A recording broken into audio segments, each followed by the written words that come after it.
Gang gang, c'est Tortoise. Interview G Media. On est au cœur du G et c'est le G en personne. Bye bye.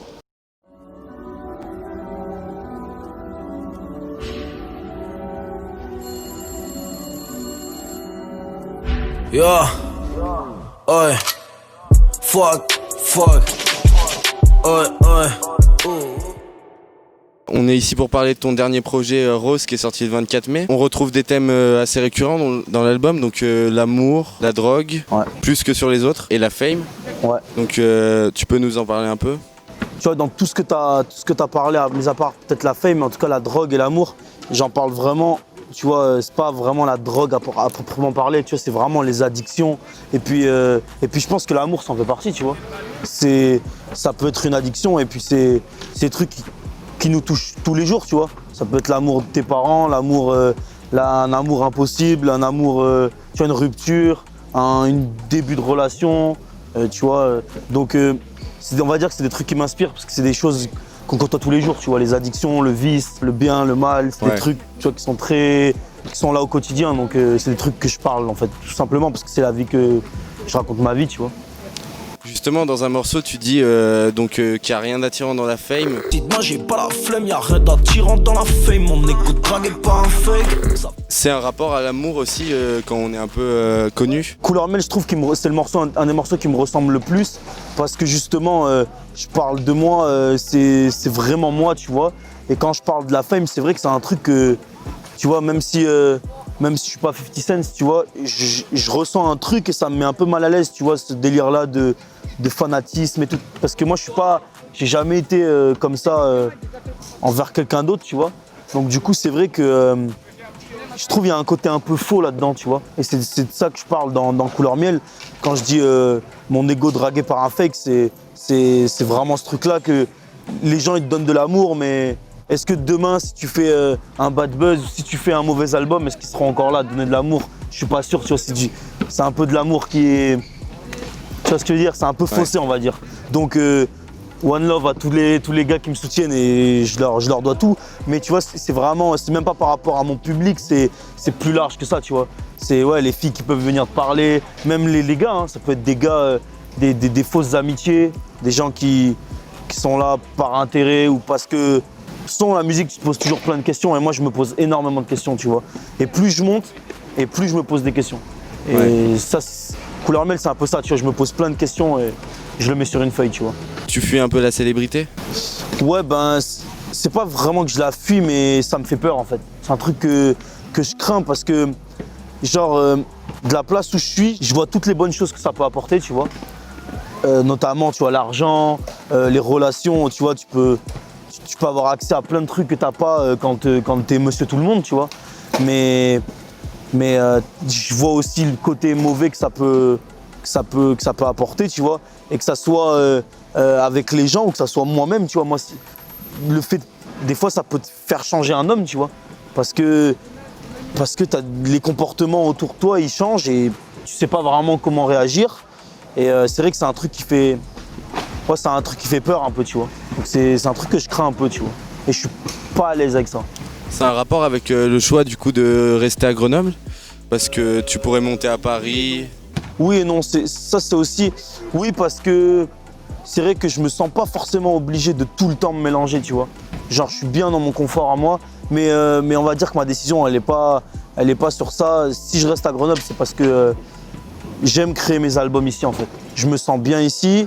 Et tu vois, être entre ici et Montréal, comme je vais souvent faire de la création là-bas, je me sens beaucoup mieux qu'à Paris, tu vois, dans le stress, dans le truc. Alors, c'est vrai que j'y monte beaucoup quand même, hein. Toutes les semaines, limite, je suis à Paris.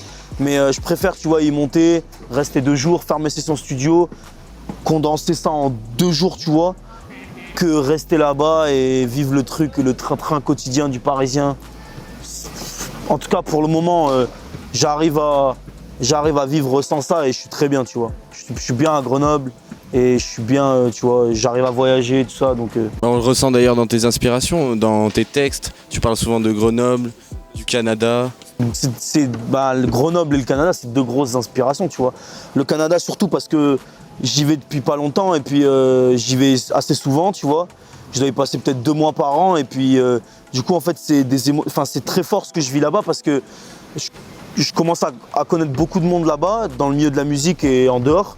Et le truc, c'est que du coup, quand je suis là-bas, vu que j'y suis que 2 mois par an, quand j'y vais, c'est vraiment la fast life parce que je sais que j'y vais pour 1 ou 2 mois et que du coup, c'est maintenant qu'il faut faire, tu vois. Si je veux aller faire un feat avec un tel, c'est maintenant. C'est pas genre, ouais, j'attendrai dans 6 mois comme je peux faire en France, tu vois. C'est genre, ok, je veux travailler avec un beatmaker, je lui envoie un message, je lui dis, est-ce que t'es chaud ce soir, tu vois. Parce que tout va trop vite, tu vois. Donc ça, c'est un truc serré, ça m'inspire. Et puis Grenoble, ça m'a toujours inspiré. J'en ai toujours parlé depuis mes premiers projets. Parce que tout simplement, c'est de là où je viens, c'est là où j'étais à l'école, c'est là où j'ai grandi, c'est là où j'ai traîné, c'est là où, tu vois, je me suis fait mes potes. Donc c'est ma vie, en fait. Donc vu que je vis ici, je parle de là où je vis, tu vois. Ouais, pour le moment, tu te vois pas la quitter. Pour le moment, non. J'ai déjà réfléchi, mais pour le moment, non. Pour le moment, je suis bien ici et on verra plus tard, tu vois. Je suis vraiment un gars qui vit au jour le jour, tu vois, donc on verra demain. Je suis sûr, j'ai vu. Je suis sûr, j'ai. Je suis sûr, j'ai vu. Je suis sûr, tu. On a vraiment ce sentiment comme tu dis, d'un nouveau Toz en fait. D'un Tortoise détaché d'Yvick, avec un univers très propre et très unique autour de lui. Déjà, tu vois, par rapport à Yvick, c'est vraiment dans le travail. Enfin, même pas en vrai, parce qu'au final, on est toujours je veux dire, dans nos relations à nous, elles ont absolument pas bougé, tu vois. C'était juste, moi, ce que je voulais, c'était montrer aux gens que Tortoise, c'était pas juste je suis le sauce à Yvick, on a fait 2-3 sons ensemble, tu vois. Je voulais montrer que j'avais mes influences, mes trucs à moi, tu vois. Lui, il a ses trucs à lui et moi, je fais mes trucs à moi. Sauf qu'on est potes et qu'en plus, on travaille ensemble parce que je travaille encore sur ses projets et puis pareil, sur les miens, je lui envoie les sons, il me donne ses avis. Enfin, tu vois, on est toujours ensemble collés, tu vois. Mais c'est vrai que j'ai vraiment voulu essayer de faire comprendre au public qu'on était vraiment 2 entités différentes et ça a été important de le comprendre, tu vois, pour le public. Parce que nous, depuis le début, on le sait, tu vois, nous, entre nous, il n'y a pas de galère. Mais c'est vrai que le public, quand il te voit arriver dans un clip, tu es avec un gars qui fait des millions de vues sur Internet, c'est sûr que avant de te détacher de lui, il faut du temps, tu vois, il faut des projets, il faut des sons, il faut que tu fasses tes preuves, tu vois. Peut-être que je suis arrivé avec lui à un moment où j'avais pas forcément assez fait mes preuves. Et je pense que ça a commencé à changer à partir de Camila. Ouais. Les gens à partir de Camila, on commence à comprendre que le truc latino et tout, ils ont commencé à dire ok, il a un truc à proposer en plus de juste, tu vois, être son sauce, à te faire des petits trucs avec lui, tu vois. Et puis pour moi, mon identité à moi, c'est lié, on va dire. C'est juste que je travaille, j'essaie d'approfondir, tu vois, mes idées, comment je travaille en studio, tu vois, essayer d'aller toujours plus loin, chaque projet, tu vois, on brainstorm beaucoup, tu vois, on parle beaucoup entre nous, en mode ok, qu'est-ce qu'on peut améliorer, qu'est-ce qui allait pas sur le projet précédent, qu'est-ce qu'on doit faire pour pour s'améliorer par rapport au projet d'avant. Donc ouais, c'est vraiment ça, je pense, qui a fait qu'aujourd'hui il y a un peu une diff par rapport à avant, tu vois. Tu parlais du latino, quand tu dis dans Pink que t'en as fait des gosses, c'est une pure phase d'ego trip ou... C'est un peu des deux parce que on va dire que ouais, bien évidemment le premier truc, ça va être à la première écoute, c'est vraiment de l'ego trip parce que vas-y, c'est du rap, en plus c'est vraiment un son à l'ego trip, je rentre sur l'album et du coup je veux dire que c'est moi le meilleur, tu vois ce que je veux dire. C'est mon album, là t'es en train d'écouter mon album, c'est la piste 1, il faut envoyer, tu vois. J'ai perdu grand-père et des kilos. Chaos XL est en V, MQEB des mêmes migas. Tous mes voyous sur le G, on est préparé au pire. J'ai ramené des sons latinos. Putain que j'en ai fait des gosses, tu sais mis à mode. Quand on me demande si j'ai baisé Camila, je dis ouais, mais j'aurais dû mettre la capote.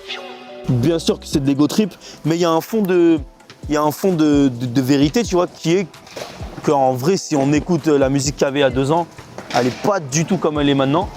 Et je dis pas qu'il y a du latino partout, tu vois, mais en tout cas, avec Camila, on est sûr et certain d'avoir envoyé les premiers trucs latino trap vraiment en France. Il y a eu des trucs qui étaient différents, comme Roca, tu vois. Ouais. Roca, à l'époque, il mélangeait l'espagnol et tout. Mais je veux dire, la recette qu'il y a maintenant, de la trap mélangée à la musique latine, comme moi je faisais, avec des guitares rajoutées, des trucs. Nous, on le faisait. Camila, il est sorti un peu plus de 2 ans, je pense.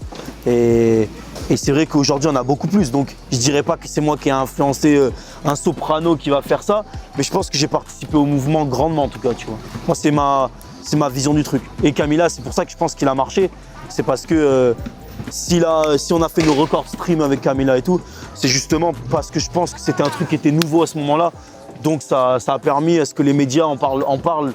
Tu vois, il y a eu plein d'articles qui ont été faits et tout, parce que pour moi, c'était un truc qui était un peu nouveau, tu vois, en France. Oh Camila, mamacita, qu'est-ce que tu ferais pas pour de la cocaïne? Oh Camila, qu'est-ce que tu ferais pas pour de la cocaïne? On retrouve un peu ce banger dans Couleur Miel, avec tous ces passages en radio, tout ça. C'était prévu sur son ou c'est anodin? Non, on sentait que c'était lui qu'il fallait, tu vois. En fait, c'est le dernier morceau que j'ai fait de l'album. J'étais en studio avec un beatmaker qui s'appelle Neo Maestro. C'est un mec de Montréal, mais on était à Paris ensemble sur une session d'écriture. Enfin, lui, il est beatmaker. Lui, il faisait la prod en fait d'un son de Isolt. Et moi, j'étais en écriture pour le projet Isolt. Et pendant une pause, il m'a dit tiens, écoute, je fais des prods et tout. Nous, on se connaissait pas du tout. Il était juste là parce qu'il bossait avec Isolt, moi aussi. Et il m'a fait écouter des prods rap. Et la première prod qui joue, c'est Couleur Miel. Et j'ai dit mec, je suis sur la fin de l'album. Je suis censé avoir rendu l'album, mais il me faut cette prod sur l'album. Et je suis rentré à Grenoble et genre en 2 jours, on a fait le son et j'ai senti direct. Je l'ai envoyé, j'ai dit en fait c'est ça le single. Nous, quand on a fait le projet, on s'est dit qu'on allait pousser Blue Magic.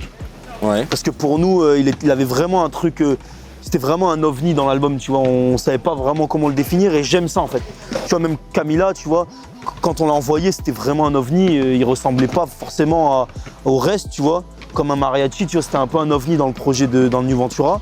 Et tu vois, Blue Magic, c'était un peu ça. Et j'aime bien envoyer ça en single, surprendre en fait. Tu vois, pour moi, Blue Magic, c'était vraiment la surprise. Alors que Couleur Miel, ce que j'ai kiffé, c'est que ça faisait vraiment Tortoise.